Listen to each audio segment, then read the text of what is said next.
بچوں کو, عورتوں کو جس طریقے سے مارا گیا ہے, پیٹا گیا ہے, وہ آپ منظر اگر وہ بات ہے, وہ پوری دنیا جانتی ہے. یہ اب ہمارے ناظرین اب یہ دو ختم کیا. تو عید محمد جس طریقے سے ہمارے یہ این جی اوز ہیں, عالمی ادارے آپ کہہ لیں, جس طریقے سے کام کرتے ہیں, مگر ایسے معاملے پہ آ کے خاموشی کیوں اختیار کر لیتے ہیں, کیا وجہ ہے؟ اب دیکھیں, اب یہاں پر ایمنسٹی ایک ہوئی, اس کی بھی UNHCR کی جانب سے, یعنی کہ یونائٹڈ نیشنز کو دیگر نے, انہوں نے یہ ایک سروے کیا. سروے میں یہ آیا کہ کشمیریوں کو ان کا حق خود ارادیت ان کو ملنا چاہیے. ٹھیک ہے, اب جب یہ ایک رپورٹس جب آتی ہے, منظر عام پر آتی ہے, لیکن اس کے بعد پریکٹیکلی امپلیمنٹیشن بالکل صفر, زیرو. اب نام نہاد تنظیموں کی ہم بات کرتے ہیں, جس کا بھی آپ نے ذکر کیا, این جی اوز کا, جتنی بھی یہ درس دیتی ہیں ہیومن رائٹس کا, بنیادی حقوق کا, کسی کو ساتھ ظلم و ستم کسی پر نہیں کرنا چاہیے, عورتوں کو ان کا احترام کرنا چاہیے, ان کے جو حقوق و فرائض ہیں وہ ان کو ملنے چاہیے. اب یہ بتائیں, جہاں پر ایک خاتون کے ساتھ یا ایک بندے کے ساتھ کچھ بھی ہوتا ہے پوری دنیا میں, تو یہ تمام تر این جی اوز کھڑی ہو جاتی ہیں اور اس کو سپورٹ کرنے کے لیے, اس کے تحفظ دینے کے لیے. اب سوال یہ پیدا ہوتا ہے, یہ جو نام نہاد تنظیمیں ہیں, یہ کسی بھی سینیریو میں اگر آپ دیکھیں, کشمیر کاز پر آپ دیکھیں تو ہمیں یہ کہیں بھی نہیں خاموشی نظر آتی ہے, خاموش, بالکل سائلنٹ, جیسے ان کو جو نا وہ سانپ سونگھ جاتا ہے, اور بالکل سمن بکمن ہو جاتی ہے نا, بالکل جی, سمن بکمن, یہ وہ والا ان کا حساب جو نا وہ یہ ہو جاتا ہے. اب یہ دیکھیں, جس طرح بلیک ڈے, اب یہ پورے ہم ہمارے اپنے ناظرین کو یہ بتائیں کہ قیام پاکستان سے لے کر اب تک یہ کس طریقے سے بھارتی حکومتوں نے جو ظلم و ستم کیے. اس سے پہلے یہ 2019 سے میں پہلے کی بات کر رہا ہوں, 2019 سے پہلے آپ 30 سال قبل چلے جائیں, 30 سال پیچھے 1989. ٹھیک ہے جی, اب 1989 آج سے آپ سمجھ لیں کہ 37 برس, 37 ایئرس بنتے ہیں. اب جب کیا ہوا کہ جب کشمیریوں نے جب اپنی جو آواز, تو یہ تمام تر حریت رہنما تمام تر یہ آواز بلند کرتے رہے, تحریک آزادی کا آغاز کیا, وہ کرتے رہے, لیکن 1989 میں جس طرح یہ بلیک ڈے کا تھا, اسی طرح ہم تاریخ میں پیچھے چلے جائیں, 1989 میں بھی یہی ہوا تھا. تحریک آزادی کو انہوں نے دہشت گردی کا نام دیا تھا, اور دہشت گردی کا نام دے کر بالکل ٹیررزم قرار دے کر ان کے خلاف جو انہوں نے جو ظلم و ستم کے پہاڑ ڈائے ہیں, وہ کہیں بھی آپ کو کسی بھی کتاب میں کہیں بھی اس کی مثال نہیں. آپ جتنی بھی ویڈیو تھے وہ مثال ہمیں قطعی ہمیں بالکل بھی نہیں ملے گی. اور یہاں سے یہ ان کا آغاز ہوا, تو اس وقت بھی جو ظلم و ستم, خواتین کی آبرو ریزی, توبہ استغفر اللہ, اللہ تعالیٰ ان کو یہ کہ ہدایت دے کہ, اور آپ یقین کریں دل خون کے آنسو بالکل روتا ہے. اب یہ ظلم و ستم تو اسٹارٹنگ سے ہی کرتے ہیں. اب جب اپنے این جی او کے حوالے سے تمام تر جتنی بھی تنظیمیں ہیں, اس میں سب سے بڑا جو ادارہ ہے, اب آپ یہ دیکھیں, یونائٹڈ نیشنز, اقوام متحدہ جو ہمارا ادارہ ہے, اقوام متحدہ کے میں بارہا میں یہاں پر ذکر, تقریباً 11 کے قریب ریزولوشنز وہاں پر پیش کی گئی ہیں. ٹھیک ہوگا. قرارداد جب پیش کی جاتی ہے, اس کا مقصد یہ ہوتا ہے کہ اس پر عمل درآمد کروانا, امپلیمنٹیشن کروانا, تمام تر مشینری کو انگیج کرنا, یہ اقوام متحدہ کی ذمہ داری ہوتی ہے. جب ریزولوشن پاس ہوئی, 11 ریزولوشنز کا میں ذکر کر رہا ہوں, یہاں پر ایک ریزولوشن نہیں ہے, 11 ریزولوشنز جو میرے خیال سے یہ کنفرم ہے, تو وہ پاس ہوئی. اس کے بعد عمل درآمد کروانا کس کی ذمہ داری ہے؟ اقوام متحدہ کی. اور تمام تر ممالک ہیں جن کو ویٹو کا حق یہاں پر حاصل ہے, ان کے پاس یہ اختیارات ہوتے ہیں وہ امپلیمنٹیشن کروائے. اب بات یہاں پر ختم نہیں ہوتی, اصل میں مسئلہ یہ آتا ہے کہ تمام تر جتنے بھی ویٹو پاورز ہیں, جو بڑی بڑی طاقتیں ہیں, بڑی بڑی قوتیں ہیں, جن کے زیر اثر یہ یونائٹڈ نیشنز چلتی ہے, ان کو جو مکمل سپورٹ حاصل ہے, کیونکہ محمد ہمارے ٹیلی فون لائن پہ ہماری گیسٹ ہے, پہلے ان کو لے لیتے ہیں, پھر آپ کی طرف آتی ہے. ناظرین, ٹیلی فون لائن پہ فردوس نثار صاحبہ ہیں جو کہ اینالسٹ ہیں. السلام علیکم. وعلیکم السلام. فردوس صاحبہ, thank you so much for joining us. بہت شکریہ کہ آپ نے. فردوس صاحبہ, میں آپ سے جاننا چاہوں گی, کیونکہ ہم یہ ایکسپلوٹیشن ڈے کے حوالے سے پروگرام کر رہے ہیں 5 اگست کے حوالے سے, تو میں آپ سے یہ جاننا چاہوں گی, جس طریقے سے ہمارے کشمیری بہن بھائی ان کے حقوق کو, جس طریقے سے ان کی حیثیت کو چھین لیا گیا اور ان کے ساتھ اتنا ظلم ہوا, آپ کس طریقے سے اس کو دیکھتی ہیں, اس ڈے کو اسپیشلی؟ دیکھیں یہ ڈے تو ایز اے نیشن اگر ہم اس کو دیکھیں تو اس کو یوم سیاہ کے طور پر تو ہم یوم استحصال کشمیر اور یوم سیاہ کے طور پر تو مناتے ہیں، اور یہ تاریخ میں بڑا ہی ظلم اور جبر اور تشدد کا دن ہے، جس میں کسی نیشن کے حقوق کو پامال کر کے، ان کی آزادی کو پامال کر کے تو وہ بالکل ہی ان کی ختم کر دیے گئے ان کے حقوق کو، اور ان کی جو حق خود ارادیت ہے اس کو بھی انہوں نے بہت برے طریقے سے غصب کیا ہے۔ بات یہ ہے کہ اس دن یوم کشمیر جو 2019 میں یہ بنایا گیا کا دن جو ہے، یہ بی جے پی کی جو حکومت ہے اس نے آئین کی جو شک تھی 370 اور 35A کو جب ختم کیا تو اس کا مطلب یہی تھا کہ انہوں نے کشمیر کی جو خصوصی خود مختاری تھی، جو اس کا آئین اس کو دیتا تھا، اس کو ختم کر دے گا۔ کشمیر کی سرزمین میں صرف اور صرف کشمیریوں کا حق تھا جائیداد کے خریدنے کا اور فروخت کرنے کا، اور جو ترمیم کر کے مودی سرکار نے ایک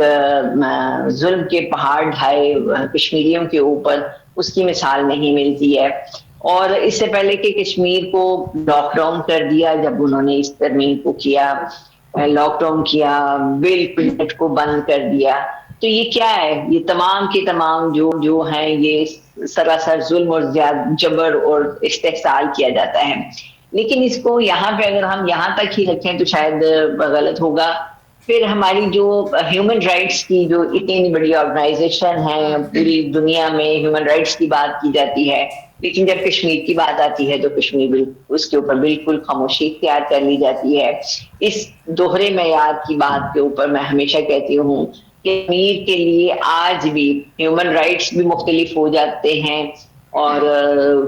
جو چھوٹے ممالک ہیں، چھوٹے لوگ ہیں، ان کے لیے جن کی آواز اٹھانے والا کوئی نہیں ہے، ان کے لیے ہیومن رائٹس ان کے جو یونین ہیں وہ بھی اس کے اوپر توجہ نہیں دیتی ہیں، ہلکی سی ایک سلائڈ دے دیتی ہیں کہ جی یہ ہو رہا ہے، لیکن اس کے اوپر ایک بھرپور جو آواز اٹھانی چاہیے، ان کے حق کے لیے آواز اٹھانی چاہیے، نہیں وہ کیا گیا۔ صاحب آپ کیا سمجھتی ہیں، بینگ اے اینالسٹ آپ کیسے دیکھتی ہیں کیوں ہمارے یہ جو یونائٹڈ نیشنز ہیں، یہ ڈفرینٹ این جی اوز ہیں، ایسے معاملے پہ آ کے خاموش ہو جاتی ہیں، جبکہ ان کا کام ہی یہی ہے انسانی حقوق کے لیے آواز اٹھانا، خواتین کے لیے آواز اٹھانا، بچوں کے لیے آواز اٹھانا، باقی جگہوں پہ تو بہت زیادہ ایکٹیو نظر آتی ہیں، مگر کشمیریوں کے اوپر جب بات آتی ہے تو اتنی خاموشی کیوں ہو جاتی ہے؟ کیا یہ انسان نہیں ہے؟ کیا یہ کوئی اور مخلوق ہے، یا یہ ہم میں سے نہیں ہے؟ دیکھیں جتنی U N H C R کی جو منسٹری ہے اور یو این وغیرہ، یو این کی جو اور بھی بہت آرگنائزیشن ہے،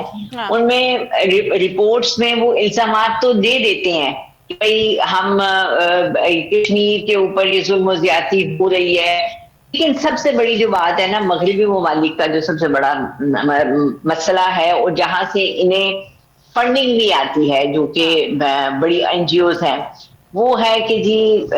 یہ ان کا اسٹریٹجک پارٹنر ہونے کے ساتھ سے بزنس پارٹنرز ہیں۔ انڈیا کی ایک بڑی پاپولیشن جو ہے، ان کا انفلوئنس ہے بزنس کے حوالے سے،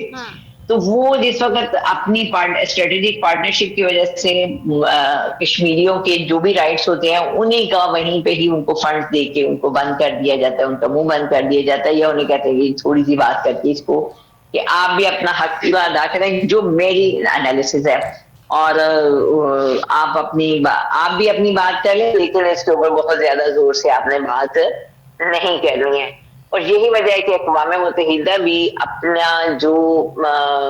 ایک پراپر رول ہے وہ ادا نہیں کر رہی ہے۔ یہی وہ وجہ ہے کہ یو این میں چونکہ جس وقت بھی کوئی قرارداد پیش کی جاتی ہے تو کوئی نہ کوئی ایک سپر پاور جو ہے اس کو ویٹو قرار کر کے اس کو پیچھے پوچھ ڈال دیتے ہیں۔ تو یہ سارے جو ہے بڑا کھیل ہے، اور یہ اسٹریٹجک اور یہ جو بزنس کے حوالے سے جو باتیں ہوتی ہیں، جو کہ دنیا میں ایک بہت بڑا حصہ ہے انڈیا کی بزنس کا اور ان کی پارٹنرشپ کا، جس کی وجہ سے یورپین ممالک، یورپین کنٹریز بھی اس وجہ سے خاموش ہو جاتے ہیں. امریکہ ہے تو امریکہ کے ساتھ بھی ان کی بزنس پارٹنرشپ ہے، وہ بھی خاموش ہو جاتے ہیں، اور ان کے زیادہ مختلف موقع پر صرف ہلکی سی ایک اسٹیٹمنٹ دے کے خاموشی اختیار کی جاتی ہے. جبکہ بیچارے جو کشمیر کے مسلمان ہیں ان کے ساتھ جو ان کی اپنی زمین تنگ کر دی گئی ہے. اب دیکھیں جو لاء میں تھا کہ یہ کشمیریوں کی سرزمین، اس میں 1947 میں 49 میں جب یہ قرارداد پیش کی گئی تھی تو اس میں کہا گیا تھا کہ یہ صرف کشمیریوں کی سرزمین ہے اور یہاں پہ صرف کشمیری ہی اپنی زمین خرید و فروخت کر سکتے ہیں. اب جو پھر انڈیا نے جو 2019 اور میں کی انہوں نے جو تبدیلی کی ہے، اب اس میں یہ ہے کہ باہر سے لوگوں کو وہاں پہ ان کے ڈومیسائل بنوا کے ان کو وہاں پہ نو آبادیاتی لوگوں کو بیچ میں ڈالا گیا تھا کہ باہر کی جو کمیونٹی ہے وہ یہاں پہ آئیں اور اپنے آبادی کو بڑھائیں، اور کشمیریوں کی جگہ پہ جو ہے نا، کشمیریوں کی جگہ پہ ان کا قبضہ ہو جائے.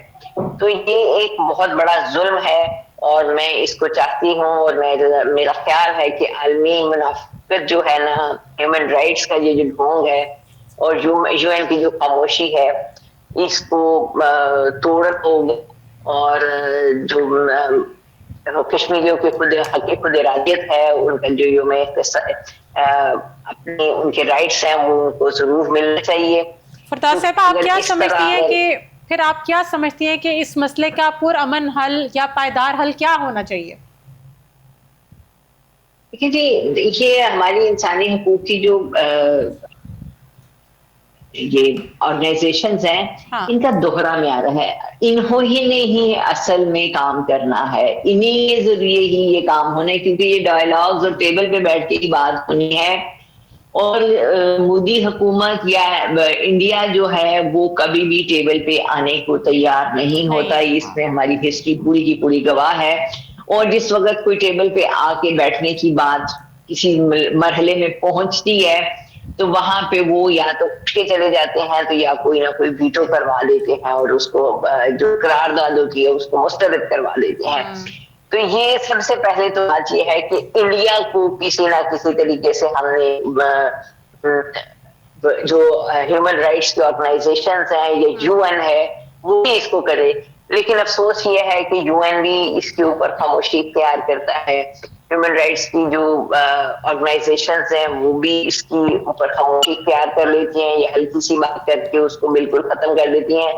حالانکہ انہیں نظر نہیں آتا، نظر آتا ہے کہ جی کتنا ظلم ہو رہا ہے وہاں پہ، آج بھی ظلم ہو رہا ہے.